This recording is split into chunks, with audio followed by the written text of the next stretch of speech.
Hi friends, welcome to our channel. இன்றைக்கி எங்கள் வீட்டு கிச்சனோட ரெனோவேஷன் வீடியோ தான் நம்ம பார்க்க போகிறோம். எங்கள் வீட்டு பழைய கிச்சன் வந்துட்டு வீடு கட்டினப்போ பண்ணது, அதுவும் மாடுலர் கிச்சன் தான் பண்ணாங்க.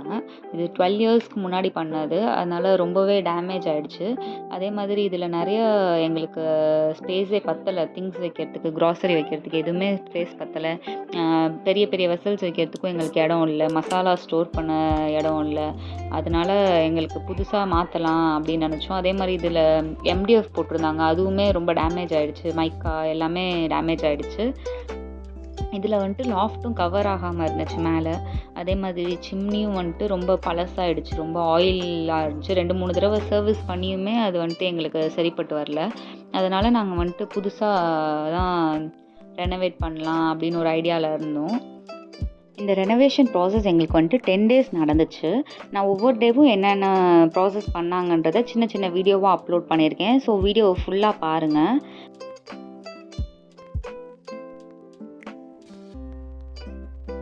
டே 1 வந்துட்டு அந்த பழைய கிச்சனை வந்துட்டு ஃபுல்லாக டெமாலிஷ் பண்ணிகிட்டு இருந்தாங்க. அதுதான் நடந்துச்சு. அங்கே ஏற்கனவே போட்டிருந்த கிரனைட்டை ரிமூவ் பண்ணுறது, டைல்ஸ் பிரேக் பண்ணுறது, அது மாதிரி வேலையெல்லாம் பண்ணிகிட்டு இருந்தாங்க.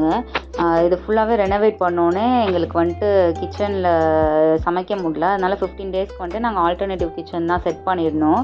எல்லா திங்ஸுமே வெளில வச்சுருந்தோம். எங்களுக்கு ரொம்பவே கஷ்டமாக இருந்துச்சு அந்த 15 டேஸுமே.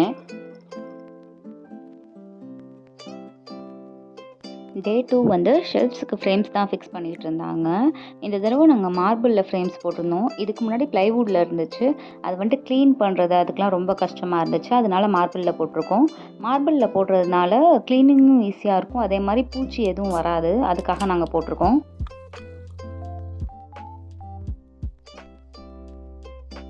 டே 3 வந்து கிரானைட் தான் ஃபிக்ஸ் பண்ணிகிட்டு இருந்தாங்க. நாங்கள் கவுண்டர் டாப் ஃபுல்லாகவே கிரானைட் தான் போட்டிருந்தோம். ஸோ அதை தான் ஃபிக்ஸ் பண்ணியிருந்தாங்க.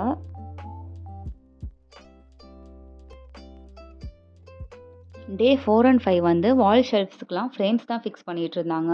நாங்கள் வந்துட்டு நிறைய வால் ஷெல்ஃப் கேட்டிருந்தோம்.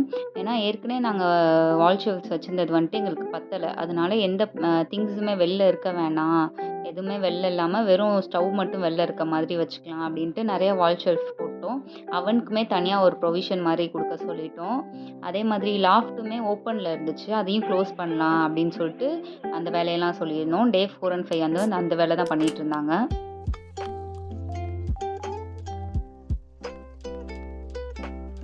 டே 6 வந்து வால் டைல்ஸ் தான் வந்துட்டு ஒட்டிகிட்டு இருந்தாங்க.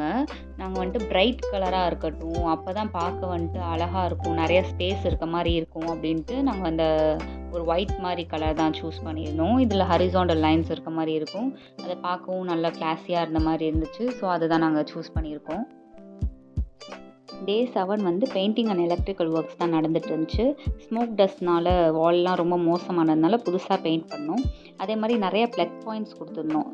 எதுக்குன்னா மிக்ஸி, கிரைண்டர், ஜூஸர் எல்லாத்துக்குமே தனித்தனி ப்ரொவிஷனாக கொடுத்துர்லாம் அப்படின்னு சொல்லிட்டு நிறைய ப்ளக் பாயிண்ட்ஸ் கொடுத்துட்டோம்.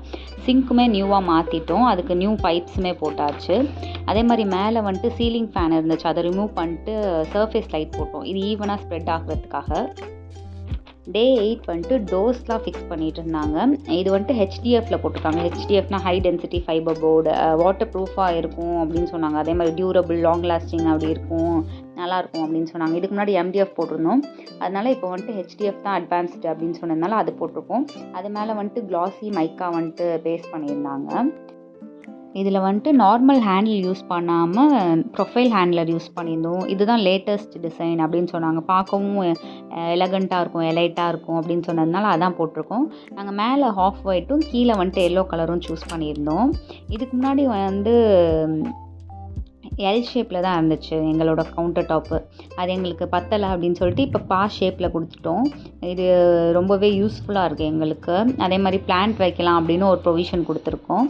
சிம்னியுமே நியூவாக மாற்றியாச்சு. பேக் சைடில் க்ராசரி ஷெல்ஃபுமே ஒன்று கொடுத்துருக்கோம். அது வந்து நாங்கள் வேறு மெட்டீரியலில் போட்டிருக்கோம், அதனால கலர் டிஃப்ரெண்ட்டாக இருக்கும். அது வந்துட்டு நாங்கள் எம்டிஎஃப்பில் போட்டிருக்கோம். ஏன்னா அங்கே நாங்கள் வாட்டர் ரொம்ப அங்கே போக போகிறதில்ல அப்படின்னு சொல்லிட்டு நாங்கள் அதை எம்டிஎஃப்பில் போட்டோம். அது வந்துட்டு ஹெச்டிஎஃப்போட ரேட் கொஞ்சம் கம்மி, அதனால் எம்டிஎஃப்பில் அங்கே போட்டுக்கலாம், அவ்வளோ காஸ்ட்லியாக நம்மளுக்கு தேவையில்லை அப்படின்னு சொன்னாங்க. அதே மாதிரி அதுக்கு நார்மல் ஹேண்டில்ஸ் தான் கொடுத்துருக்கோம். இங்கே வந்துட்டு இந்த ஷெல்ஃபில் நாங்கள் ரைஸ் பேக்ஸு, க்ராசரிஸ் அதெல்லாம் ஸ்டோர் பண்ணிக்கலாம் அப்படின்ட்டு இருக்கோம். லாஃப்ட்டுமே மேலே டோர்ஸ் போட்டு க்ளோஸ் பண்ணியாச்சு. இதான் எங்கள் கிச்சனோட ஃபைனல் அவுட்புட். இதை நாங்கள் திருச்சி கிச்சன் அண்ட் எக்யூப்மெண்ட்ஸில் தான் பண்ணியிருந்தோம். இந்த வீடியோ உங்களுக்கு பிடிச்சிருந்துச்சுன்னா லைக் பண்ணி உங்கள் ஃப்ரெண்ட்ஸ்க்கும் ஷேர் பண்ணுங்கள். தேங்க்யூ.